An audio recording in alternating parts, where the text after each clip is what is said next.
Bueno, buenas tardes, ¿me pueden explicar? Hola.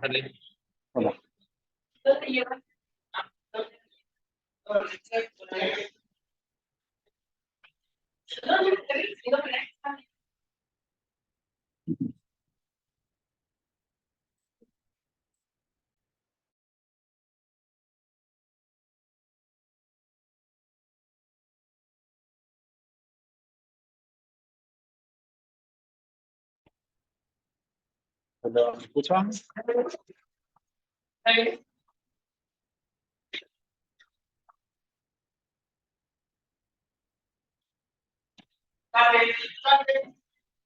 Sí, doctor, sí se les escucha. Ahí, a ver, claro. Entonces, bueno, ya son las 12. Voy a presentar un caso para irlo resolviendo.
Ok, bueno, lo puedes empezar. Sí, buenas tardes, doctor, y buenas tardes, compañeros. Bueno, el día de hoy vamos a presentar el escenario 5, cardiopatía isquémica. Grupo 2. Siguiente.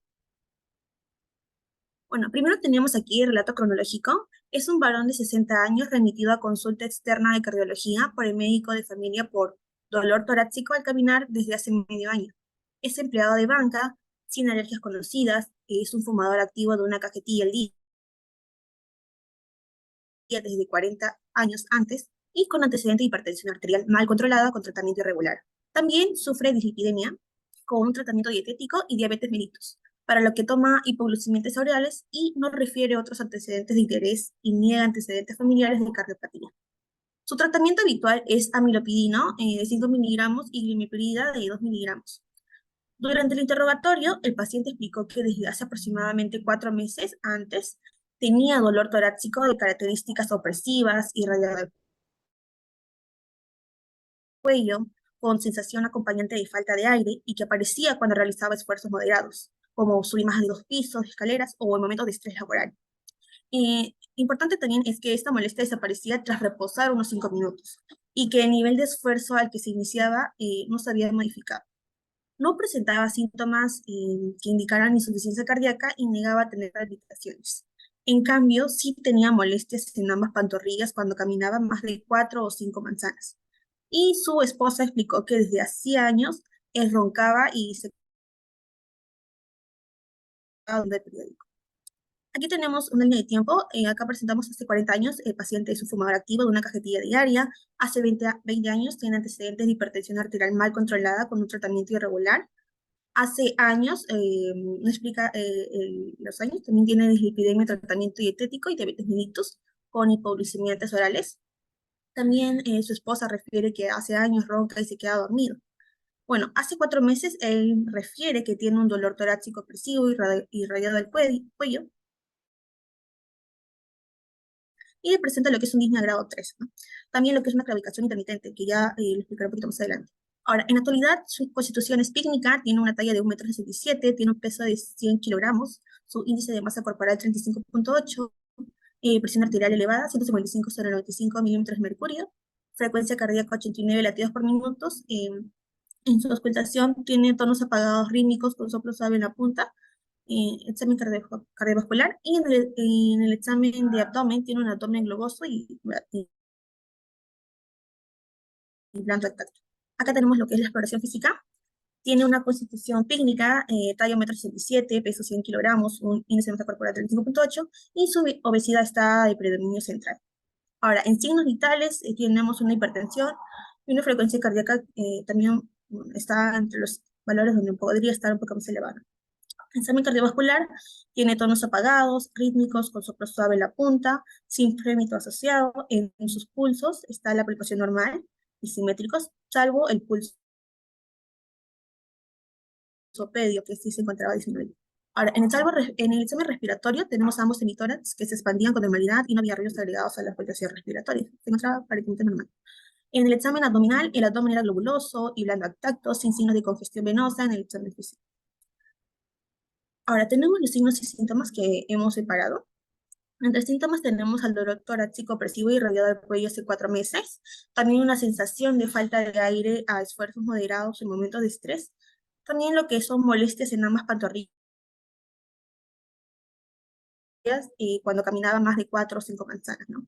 También los signos, tenemos una obesidad de predominio central, tiene hipertensión, auscultación con tonos apagados rítmicos, soplo suave en la punta, sin frémito asociado, pulsos normales, simétricos, salvo el pulso pedio, que mencioné que en ambos pies que estaban débiles, y un emitores que se expande con normalidad sin ruidos agregados en la auscultación. Así también tiene un abdomen globuloso. Y antecedentes de importancia, el paciente tiene hipertensión arterial, tiene diabetes mellitus, es un fumador de tabaco por más de 20 años, y ronca y se queda dormida leyendo el periódico, ¿no? Lo que refirió a su esposa. Ahora, aquí en el EKG, ¿qué podemos observar? Aquí se le hizo el EKG y vemos un ritmo sinusal con una extrasístole auricular. El eje está de 30 grados, EQT de 360 milisegundos, la onda escuitea aplanada en D3. Acá también tenemos otra, en el cual vemos un ritmo sinusal con una extrasístole auricular. Presenta lo mismo, ¿no? Bueno, ahora por síndromes hemos separado un síndrome coronario crónico. ¿Crónico por qué? Porque el paciente refiere que hace más de 4 meses que presenta ese dolor torácico. No sería un síndrome coronario agudo. Por eso hemos colocado como síndrome coronario crónico. Otro también es el síndrome de apnea obstructiva de sueño, ya que su esposa refiere que el paciente se queda dormido con la boca abierta y ronca.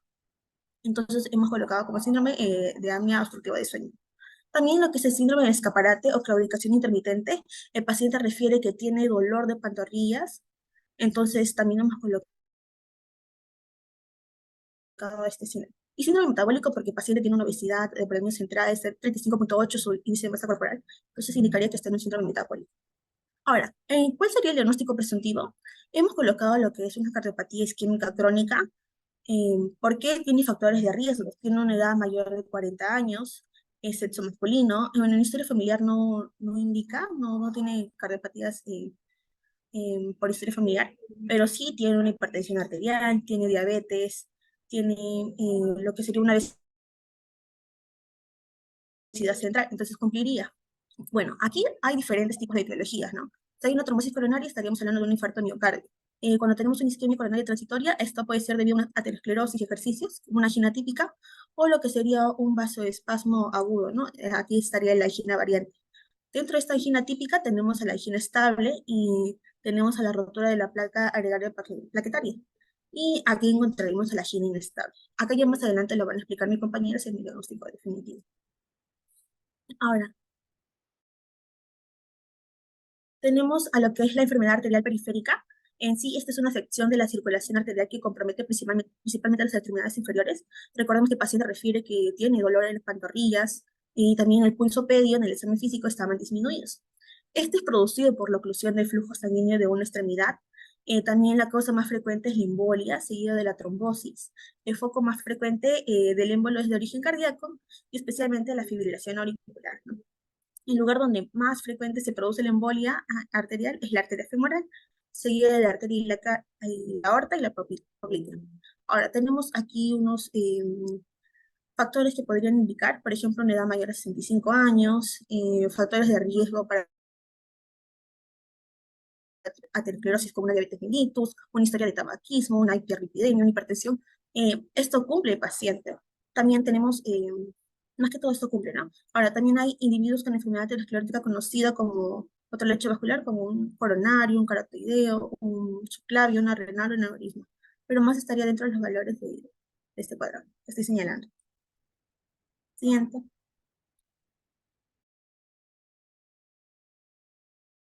En cuanto al diagnóstico diferencial, tenemos que las dos formas de presentación de la cardiopatía isquémica son angina de pecho y el infarto agudo del miocardio. En primer lugar, tenemos la infarto agudo del miocardio en forma clínica, en los signos y síntomas presenta dolor peripatial opresivo retrosternal en un área amplia, con irradiación en el miembro superior izquierdo mayor de 20 minutos. Algunos pacientes presentan síntomas menos típicos, tales como disnea, náuseas o vómitos, fatiga, palpitaciones y sincosis. En cuanto a la clasificación de la angina de pecho, tenemos dos, que es la de pecho estable y la inestable. En la de pecho estable, tenemos que existe un desequilibrio entre el aporte y la demanda de oxígeno del miocardio, es decir, isquemia, que suele deberse a situaciones emocionalmente estresantes o al ejercicio físico. Esta angina se divide según la Sociedad Canadiense Cardiovascular en 4 grados, que van desde la angina ante esfuerzos extenuantes, grado 1, hasta la imposibilidad de llevar a cabo ninguna actividad sin angina, grado 4. Pasando por una ligera limitación de la actividad física, grado 2, y una limitación importante de la actividad, que sería grado 3. Y en cuanto a la angina de pecho inestable, esto se define como una isquemia del miocardio en reposo con un mínimo esfuerzo en ausencia de necrosis. Suele desencadenarse igual que un infarto agudo del miocardio, es decir, por un trombo causado una rotura de placa de ateroma, aunque la oclusión de las arterias no es total y no se produce la muerte de los cardiomiocytos. Siguiente diapositiva. Siguiente diapositiva, por favor. En cuanto bueno, ahora voy a hablar acerca de la clínica de la cardiopatía isquémica. Tenemos el dolor torácico, donde la presentación típica suele ser de dolor retrosternal o precordial con disfunción de presión, espeso, flexibilidad del brazo izquierdo, de forma menos frecuente a ambos brazos o al derecho, cuello o mandíbula. Puede ser intermitente o persistente.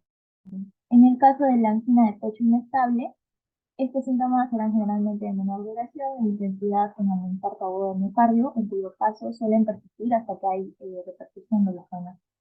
En el caso de la angina de pecho estable, este dolor es transitorio entre 1 a 15 minutos y se alivia con reposo o nitroglicerina sublingual.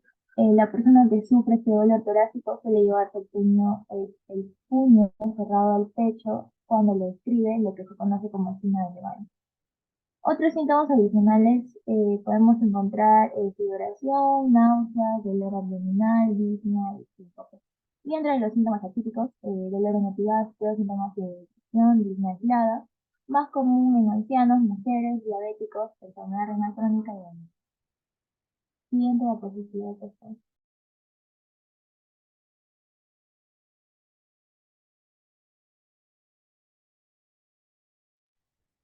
La siguiente pregunta nos dice qué exámenes auxiliares pertinentes se solicitarían. Dentro de ellos podemos contar con lo que es el hemograma y algunas otras pruebas de laboratorio. De forma general, tenemos que las pruebas de laboratorio se van a poder agrupar en pruebas que nos van a ayudar a proporcionarnos información sobre las posibles causas de la isquemia, pruebas para poder establecer el factor de riesgo cardiovascular y enfermedades relacionadas, y también pruebas para estimar el pronóstico. Entre las primeras se encuentra la determinación de la hemoglobina y las hormonas tiroideas. Es decir, nos van a proporcionar una información relacionada con las posibles causas de la isquemia. Mientras que el hemograma completo, que incluya recuento total de linfocitos y determinación de hemoglobina, puede proporcionar una información pronóstica. En lo que es la determinación de la creatinina sérica, Es un método simple, aunque elemental, para evaluar la función renal recomendado en lo que es la evaluación inicial de todos los pacientes con una sospecha de angina. También tenemos que en todos los pacientes con sospecha de isquemia, incluida la angina estable, se va a tener que determinar lo que es la glucosa plasmática, el perfil lipídico que va a ser en ayunas, incluido el colesterol total, las lipoproteínas de alta densidad y de baja densidad, así también como los triglicéridos, para poder ayudarnos a evaluar lo que es el perfil de riesgo del paciente y con ello determinar la necesidad del tratamiento. Lo que es el perfil lipídico y el estado glucémico se van a evaluar periódicamente para determinar la eficacia de este tratamiento y en los pacientes no diabéticos nos va a servir para ayudarnos a detectar un nuevo desarrollo de diabetes. Respecto a lo que es la radiografía de tórax, se va a utilizar frecuentemente en lo que es la valoración de los pacientes con una sospecha de enfermedad cardíaca. Sin embargo, en lo que es netamente ya la angina estable, la radiografía de tórax nos va a ofrecer información de forma específica para el diagnóstico o lo que vendría a ser la estratificación del riesgo. Solamente se va a solicitar esta prueba en caso los pacientes tengan una sospecha de insuficiencia cardíaca, enfermedad valvular o una enfermedad pútico inicial de la angina. Luego tenemos el EKG en reposo. Este EKG se va a dar en todos los pacientes que tengan una sospecha de angina de pecho basado en los síntomas, básicamente en la clínica. Lo que se va a hacer es realizarse un EKG en reposo, que van a ser de las 12 derivaciones, y se debe señalar que un EKG normal en reposo va a ser muy frecuente, incluso aunque los pacientes no tengan angina severa y no nos va a excluir el diagnóstico de isquemia. El EKG en reposo puede ayudarnos a mostrar signos de una cardiopatía isquémica, como sería un infarto de miocardio o algunas alteraciones de repolarización. También va a ser útil en el diagnóstico diferencial si se realiza durante el mismo episodio de angina, ya que va a permitir la detección de cambios dinámicos en lo que es el segmento ST y también nos va a ayudar a identificar signos de enfermedad pericárdica. Luego tenemos lo que es la prueba de esfuerzo convencional, que se suele dar habitualmente en una cinta continua y va a tener un papel importante en el diagnóstico de la angina de esfuerzo, especialmente en los pacientes que puedan realizar un esfuerzo reglado y un EKG basal normal. Aunque su especificidad y su sensibilidad no van a ser muy elevadas, y además van a caer estrepitosamente si el EKG de base va a estar alterado por trastornos de conducción ventricular, depresión del ST y por una hipertrofia ventricular. Y también si el paciente ya fue revascularizado antes. De todas formas, esta prueba de esfuerzo convencional es una técnica barata y que va a aportar información adicional sobre la capacidad funcional del paciente, sobre su frecuencia cardíaca a la que aparece la isquemia o la respuesta tensional, que pueden llegar a ser importantes en lo que es la estratificación, así como también en el pronóstico. Ya por último tenemos la práctica de una ecocardiografía o algunas otras técnicas de imagen que nos van a ayudar para obtener la fracción de eyección del ventrículo izquierdo, que no va a estar justificada en el paciente con angina estable, en ausencia de un infarto previo o de un bloqueo de la rama izquierda de las de His, pero va a tener una importancia pronóstica esencial si se da cualquiera de estas dos circunstancias. Siguiente diapositiva.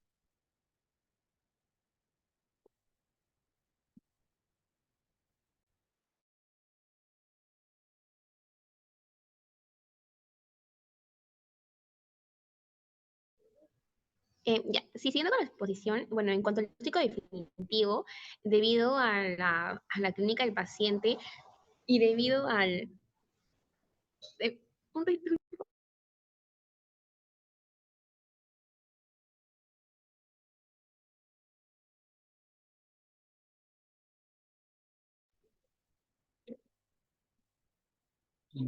No se escucha bien. Y la presentación se salió.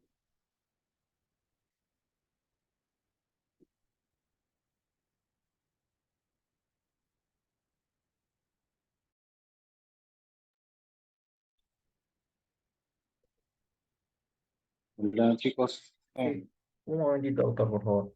Ya, ok, ok.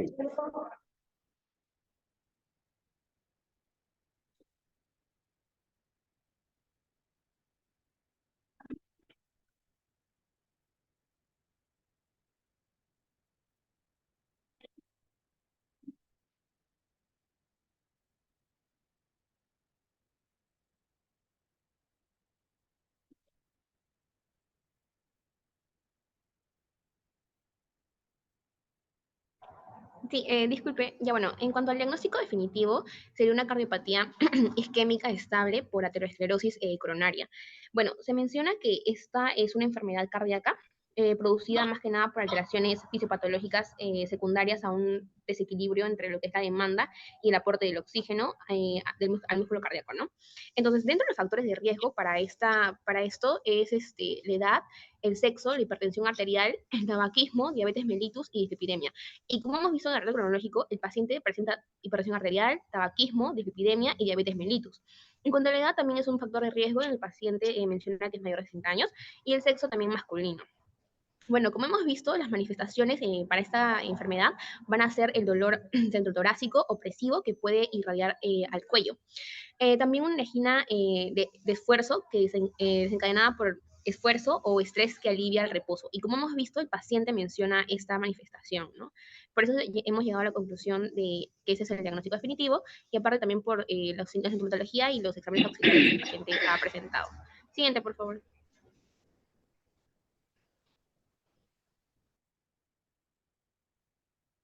Bien, en esta parte vamos a hablar del tratamiento. Em, bueno, fuera de lo farmacológico, que es importante también hablar sobre la prevención. En este caso, en este cuadro, hablamos sobre la prevención secundaria, que es en el estilo de vida. Por ejemplo, el paciente se menciona que es fumador, entonces el abandono completo del tabaco es muy importante para también manejar esto. También evitar factores desencadenantes de angina, como el ejercicio intenso, la exposición al frío, estrés emocional, inquietudes compulsivas, etcétera. También practicar ejercicios físicos aeróbicos moderados y evitar los isométricos como el levantar pesas. También una dieta saludable de tipo mediterráneo, el tratamiento y el control de los factores de riesgo principales como hipertensión arterial que tiene el paciente y dislipemias, y también se relaciona claramente con una reducción de las complicaciones cardiovasculares, además de mejorar su pronóstico. Ya por el lado de la parte farmacológica, siguiente, por favor. Siguiente diapositiva. Ya por el lado farmacológico, vamos a tratar una angina estable crónica. Podemos utilizar antiagregantes plaquetarios porque son importantes en el tratamiento de los pacientes con angina estable como profilaxis de eventos isquémicos mayores. Aquí encontramos, por ejemplo, el ácido acetil salicílico, la aspirina, en tabletas de 500 miligramos. Esta inhibe de forma irreversible la ciclooxigenasa plaquetaria y constituye el fármaco de elección en dosis de 150 a 325 miligramos como dosis única diaria. También nitratos, que tienen acción vasodilatadora mixta, disminuyen la precarga y la poscarga en menor medida, disminuyendo así las demandas miocárdicas de oxígeno. También que aumentan el aporte de oxígeno por su acción vasodilatadora coronaria directa. Y con su uso se presenta frecuentemente cefalea, que puede ser controlada con reducción temporal de la dosis y la administración de analgésicos. Hay algo a tomar en cuenta, es que en el tratamiento crónico con nitratos hay que tener en cuenta que puede generar tolerancia. Por eso, para evitarlo, hay que adoptar un esquema de dosificación con un intervalo sin nitrato de 10 a 12 horas. También podemos encontrar la nitroglicerina, que es sublingual, o el dinitrato de isosorbide. Esta en tabletas de 10 miligramos es un fármaco antianginoso eficaz con baja biodisponibilidad por vía oral en dosis de 10 a 40 miligramos 3 veces al día. Luego también podemos utilizar bloqueadores beta-adrenérgicos, los cuales van a disminuir el consumo miocárdico de oxígeno porque disminuyen fundamentalmente la frecuencia cardíaca, también la tensión de la pared, la contractibilidad, entre otros. Además, la dosis debe ser individualizada y su eficacia se determina por los efectos sobre la frecuencia cardíaca y también sobre los síntomas. Aquí podemos encontrar el propanolol y el atenolol. Esos están contraindicados en el asma bronquial, también cuando hay EPOC, cuando hay bloqueo auriculoventricular de segundo y tercer grado, bradicardia importante y también insuficiencia cardíaca severa. Además, también es importante saber que no se debe suprimir bruscamente, ya que pueden ocasionar el aumento de la actividad isquémica total y un efecto de rebote en los pacientes hipertensos. Y si se requiere supresión brusca del tratamiento beta bloqueante, se debe indicar al paciente la reducción de la actividad física a la par. Finalmente, también podemos recetar antagonistas del calcio, ya que ese tiene la eficacia ya que reduce la demanda miocárdica de oxígeno también, junto con el incremento del aporte que inducen. Esto también logra la vasodilatación por relajación del músculo liso vascular en los lechos arteriales sistémicos y coronarios, y por el efecto inotrópico negativo que producen también. Además, se ha sugerido que posee un efecto antiaterogénico. Y justo el paciente tiene aterosclerosis, que es la causa finalmente de su angina estable. Aquí podemos encontrar, por ejemplo, diltiazem, verapamilo, nifedipino. Estos antagonistas de calcio son de elección si los betabloqueantes están contraindicados o en los casos de angina variante. Si existen trastornos de conducción auriculoventricular, son de elección las dihidropiridinas. Y se recomienda usar el nifedipino asociado con otro betabloqueador. Siguiente, por favor.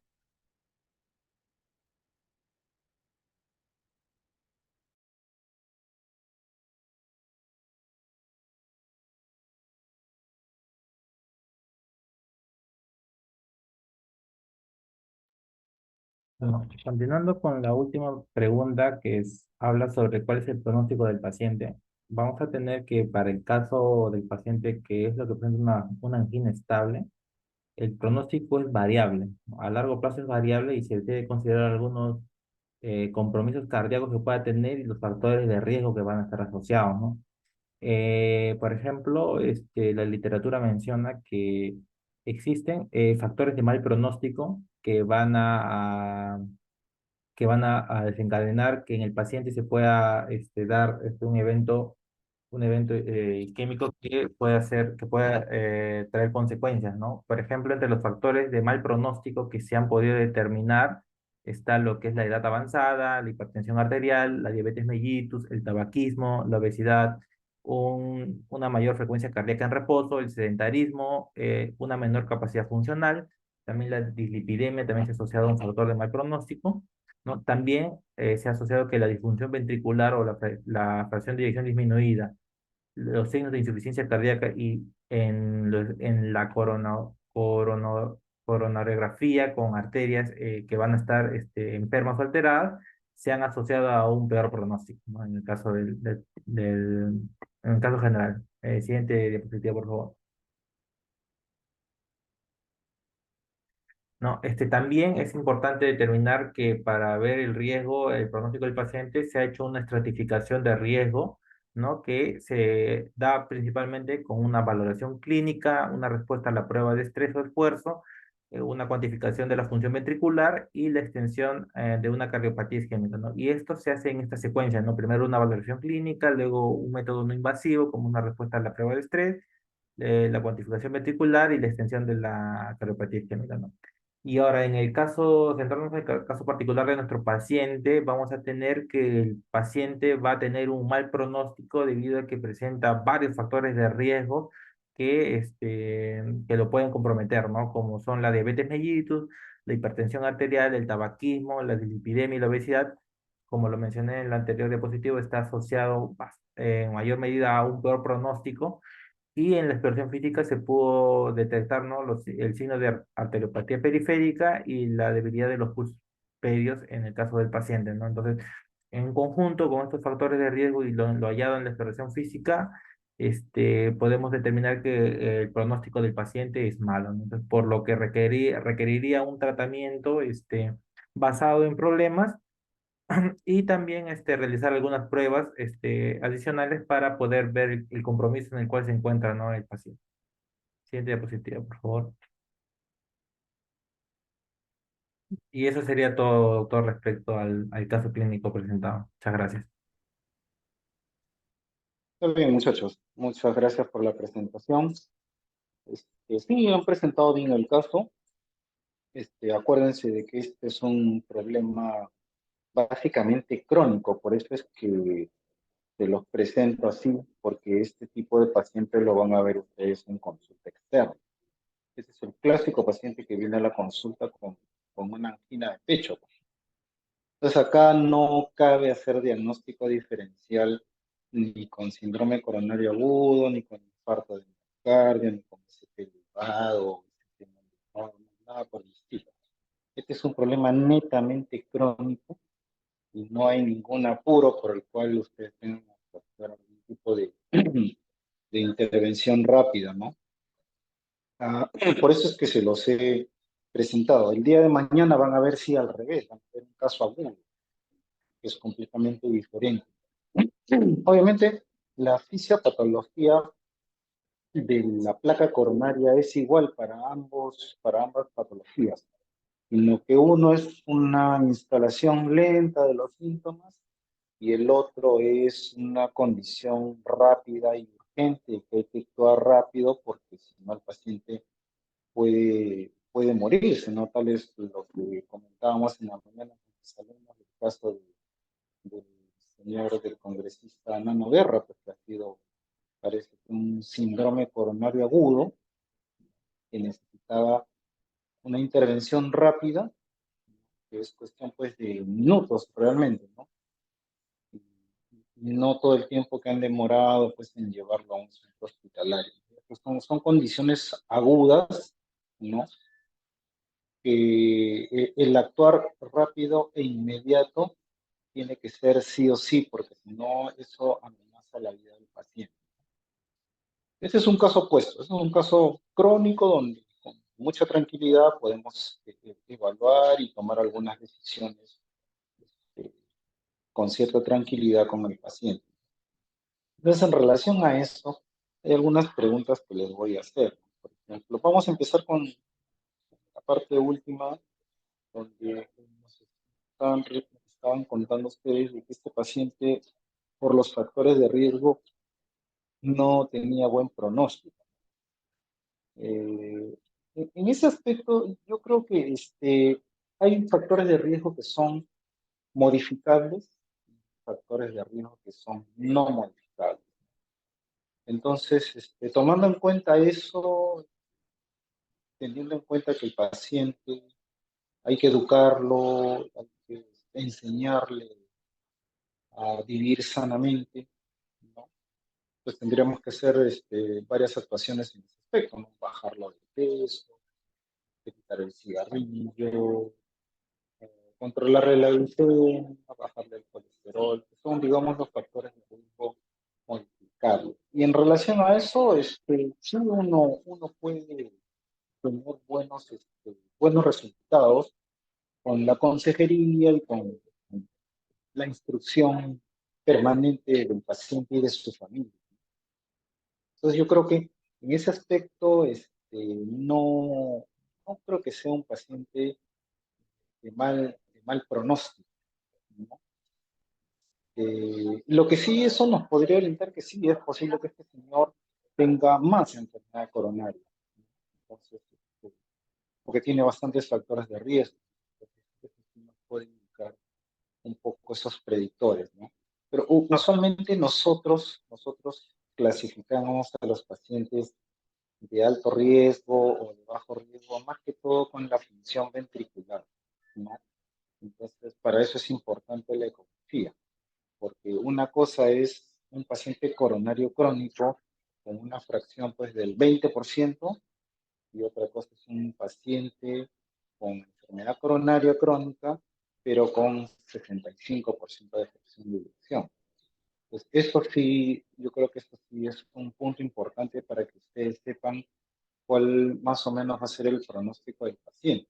El paciente con 20% está yendo por mal camino, ¿no? Ese paciente con 20% va a ir a la falla cardíaca crónica, ¿no? A la cardiopatía dilatada, ¿no? Probablemente a una muerte por alguna arritmia maligna que pueda ser por la fibrosis miocárdica que pueda tener.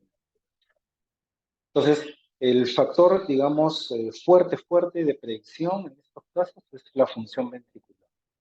Y la función ventricular los pueden ustedes medir con varios métodos que existen, puede ser pues con el más económico y el más al alcance de todos, es el ecocardiograma, ¿no? Que no solamente te va a decir la cardiopatía estructural que tiene el paciente, sino la función sistólica que es, digamos, predictor importante en todo tipo de cardiopatías. Si ustedes se dan cuenta, cuando uno ve un ecocardiograma, la historia de un paciente, lo primero que vemos los cardiólogos es cuánto tiene de fracción de eyección, ¿no? Que obviamente no es el mejor predictor, pero sí, en la práctica, como es un método fácil y rápido de hacer, entonces es muy útil tenerlo, digamos, en todas las historias clínicas de los pacientes. Entonces, si ustedes se dan cuenta, cuando uno conversa en médicos, en cardiólogos, especialistas, dicen cuánto tiene de fracción de eyección o cuánto está su función ventricular, ¿no? Entonces, eso sí es muy importante. Cuando tengan ustedes un paciente con enfermedad coronaria, no dejen de evaluar cuando tienen de función sistólica o de función diastólica también, porque la función diastólica también es otro predictor de pronóstico en los pacientes con enfermedades cardíacas, ¿no? Entonces, yo creo que ese es un punto bastante importante. El otro punto importante es, obviamente, la severidad de las lesiones, ¿no? Y eso, la única manera de verlo es con imágenes, ¿no? A veces la prueba de esfuerzo puede ayudar, pero no es muy específica, ¿no? Porque la prueba de esfuerzo no nos va a decir dónde está la localización de las lesiones, qué porcentaje están obstruidas y si las lesiones son proximales o distales, ¿no? O sea, nos va a ayudar, sí, en el sentido de que puede ser de que nos diga que este paciente tenga una buena o mala capacidad funcional. Pero eso es todo, ¿no? Entonces, realmente, por eso es que no, ya no se está haciendo muchas pruebas de esfuerzo, ¿no? Para, digamos, tipificar estos pacientes. Ahora, con el desarrollo de otras técnicas, por ejemplo, la angiotomografía, ¿no? Que es un estudio con contraste iodado. Se inyecta el contraste iodado a la circulación, ¿no? Y ese contraste iodado se distribuye en las coronarias, ¿no? Y a través de la tomografía, que obviamente tiene que ser una tomografía de alto corte, ¿no? Por lo menos 124 cortes, se pueden hacer estudios de coronarias, ¿no? De forma no invasiva, y podemos ver tipo de lesiones, localización de las lesiones, severidad de las lesiones, e incluso cuantificar qué coronarias, cuántas coronarias, qué grado de obstrucción tiene. Ahora se está haciendo más estudios de angiotomografía que pruebas de esfuerzo. Realmente la prueba de esfuerzo tiene muy poca sensibilidad y especificidad para detectar enfermedad coronaria. Eso depende mucho del número de coronarias comprometidas. Entonces, es mucho mejor. Y en relación a detección de isquemia, los estudios de resonancia magnética con estimulación farmacológica son los que actualmente también se están utilizando, también en relación al pronóstico del paciente. Por ejemplo, yo puedo saber que el paciente tiene lesiones coronarias, ¿no? Puede tener 3, 4 lesiones en 4 vasos diferentes. Y aparentemente es un paciente de alto riesgo, entre comillas. Pero de repente en la prueba de estrés farmacológico, en la resonancia de un estrés farmacológico, a lo mejor no tiene mucho porcentaje de isquemia, ¿no? O sea, a pesar de que tienes lesiones, tu grado de isquemia es bajo, ¿no? Porque probablemente las lesiones obstructivas no sean muy severas. Entonces, ahí cambia la cosa, no cambia el pronóstico del paciente. E incluso puede cambiar también la actitud terapéutica, porque al final todos los tratamientos que ustedes han planteado con nitrato, de tabla etcétera, etcétera, es solamente un tratamiento paliativo. El tratamiento final es la revascularización, ¿no? El paciente, o hay que hacerle un bypass coronario quirúrgico, o hay que hacerle una angioplastía con colocación de stent, que sé que finalmente va a solucionar los problemas de etc. Entonces, en ese aspecto, ya los estudios están cambiando, ¿no? Han cambiado mucho, ahora se utiliza mucho la angiotomografía y el estudio de estrés farmacológico de resonancia magnética, ¿no? Que es muy, muy sensible y muy específico para detectar isquemia, ¿no? Porque a veces uno le puede hacer un cateterismo o una tomografía a un paciente y encuentra solamente una lesión, Y esta lesión no necesariamente es obstructiva, ¿no? Puede ser que tenga 30%, 40%, 60%, pero eso no significa que eso esté causando isquemia. Entonces, por eso son las pruebas con estrés farmacológico, para inducir isquemia, ¿no? Entonces, si esta isquemia es muy amplia, gran isquemia de un gran territorio miocárdico, ese paciente tiene alto riesgo y tiene que ser revascularizado. Pero si la inducción de isquemia es pequeñita, 5% de miocardio, entonces probablemente no vale la pena revascularizar al paciente, porque el área de isquemia es muy pequeña y el pronóstico es bastante bueno. Con tratamiento médico se podría manejar este paciente, ¿no?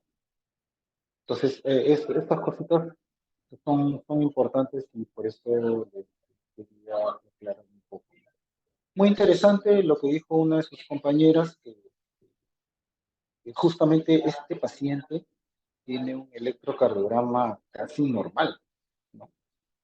Pero eso no significa que el paciente no tenga nada, porque el síntoma del paciente es muy, muy específico de angina de pecho, o sea, de una isquemia cardíaca por alguna razón. O sea, ahí el diagnóstico principal que deben agarrar ustedes es el síntoma de angina de pecho. Ese es el diagnóstico.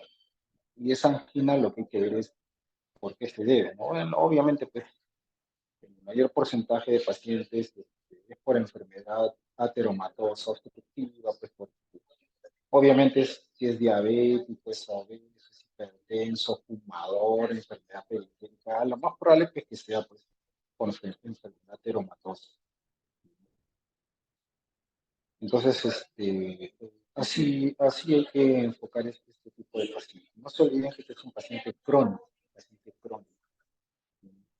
no es agudo, hay que actuar rápido, sino que vamos con los exámenes auxiliares ir viendo qué riesgo tiene este paciente y ver la posibilidad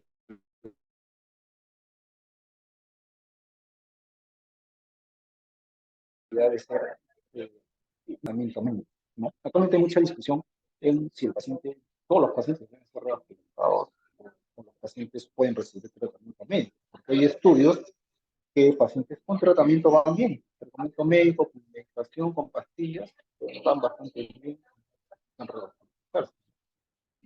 Pero ya pues eso ya depende, digamos, en forma individual de cada paciente, ¿no? No sé si tienen alguna pregunta, alguna duda en este caso.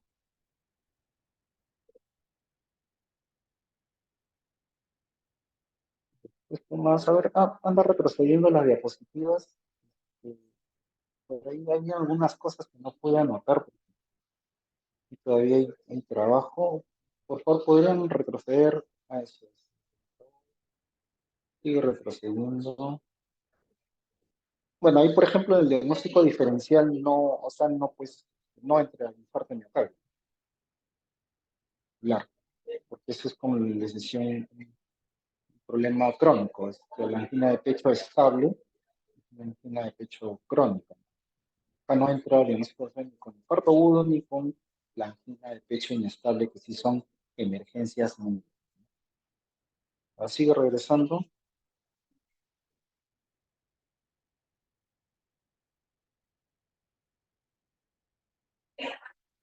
Ya, está bien.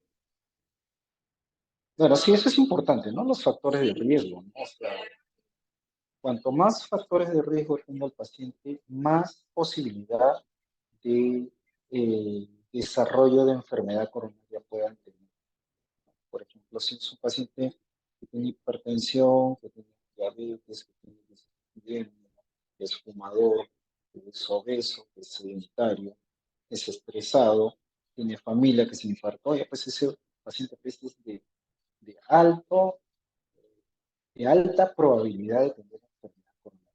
Entonces ese paciente, por ejemplo, se obvia, ¿no? Se obvia, de repente se puede obviar la angiografía por tomografía, la angiotomografía, puedes obviar también la resonancia con estrés farmacológico y de frente lo llevas a hacer un cateterismo.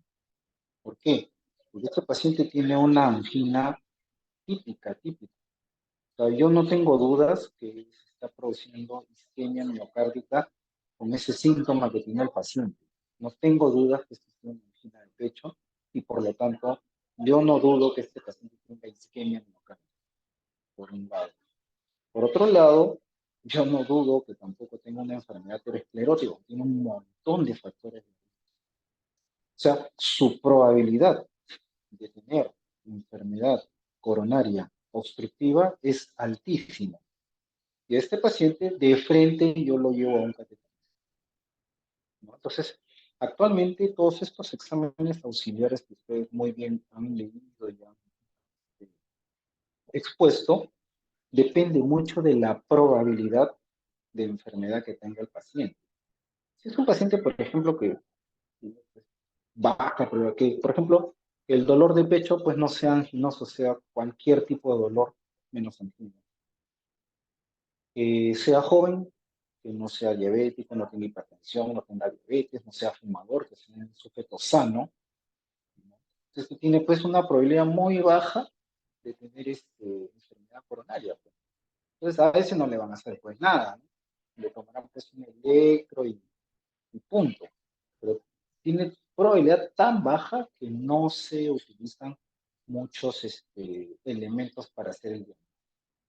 En cambio, a un paciente que tiene alta probabilidad, como este caso, es posible que de frente obviemos varios exámenes y de frente se le lleve a hacer un cateterismo cardíaco para ver la probabilidad de revascularización con angioplastia. Yo tuve un paciente así, ¿no? Era un paciente obeso, hipotiroideo, colesterol y triglicéridos por las nubes, síndrome metabólico, no era diabético, pero ya estaba en prediabetes, sedentario, estresado en el trabajo, ¿no? Y el dolor que tenía era un dolor anginoso típico. Yo no tenía dudas que era angina.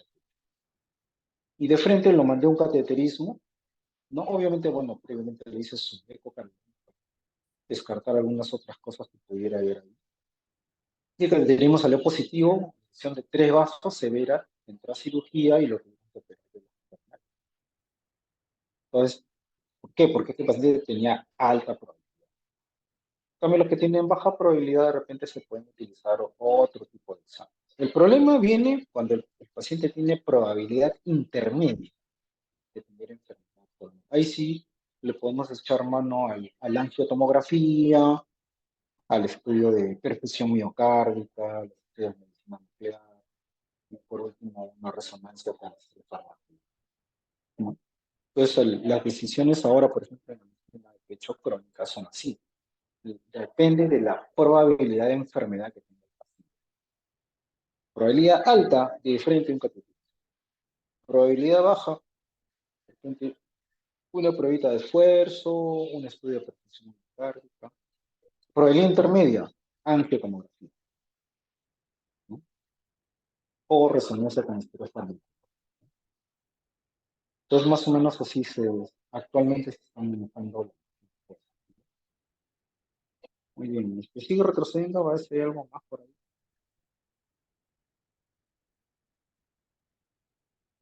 Esto, ¿qué tiene que ver? A ver, la siguiente, ¿qué tiene que ver la apnea obstructiva del sueño?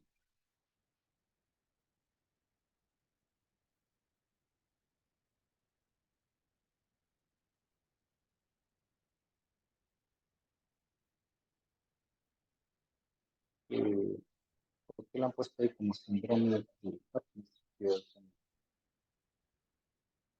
¿Es malo, es bueno, es un hallazgo, empeora las cosas? ¿Alguien tiene alguna idea?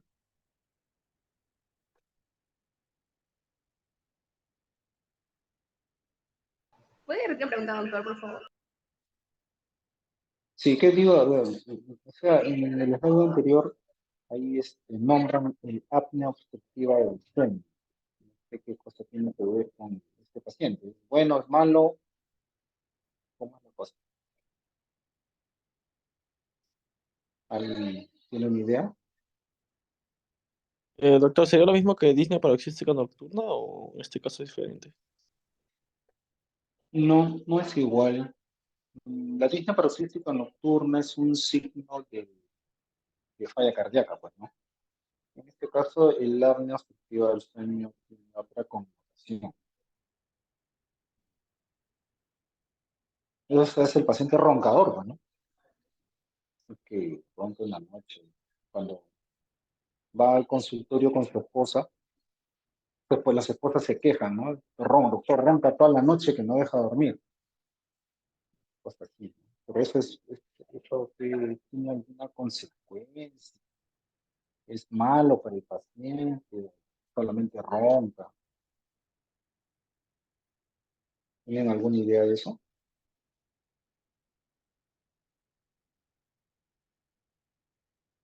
Bueno, ese síndrome actualmente, pues, le llaman SAOS, ¿no?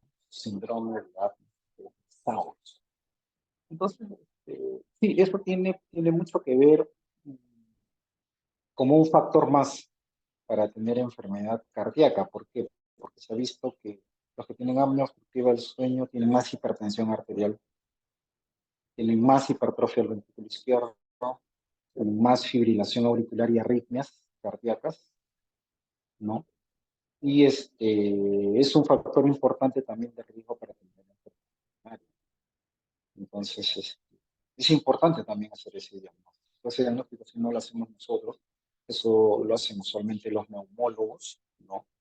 Y cuando hay un paciente que se le diagnostica con apnea obstructiva del sueño, ¿no?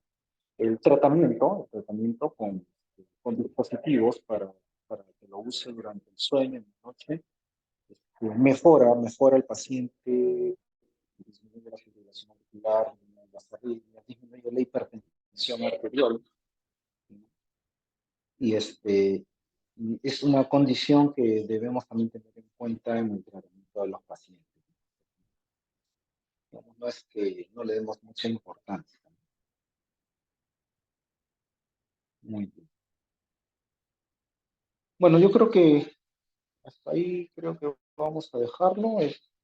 Básicamente, como les decía, esto es algo crónico, para que vean cómo más o menos se actúa con un paciente con angina de pecho crónica, ¿no?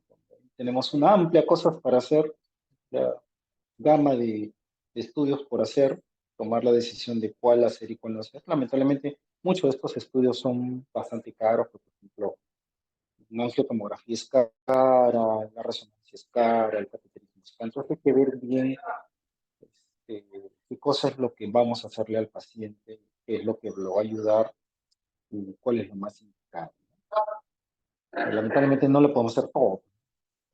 Sería bueno hacerlo, pues, electro, placa, eco, angio, reso, CAT, todo, pues, ¿no? Pero no se puede usualmente. Entonces, según, digamos, la condición del paciente, según la severidad que uno sospecha, hay que tomar la decisión con uno u otro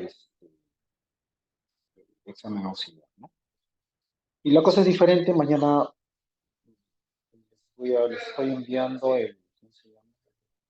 El caso de mañana. Mañana es un caso agudo. Un caso agudo y que también tiene su manera de tratar dependiendo del caso del paciente de fondo. No todos los síndromes coronarios agudos se tratan igual, ¿no? Entonces, mañana lo que van a ver es un caso agudo, a diferencia de en el agudo sí hay que tomar decisiones mucho más rápidas, ¿no? Pero para eso también hay algunos riesgos. Muy bien, entonces lo dejamos ahí y nos reunimos mañana a la misma hora. Cuídense, chicos. Gracias, doctor. Hasta luego.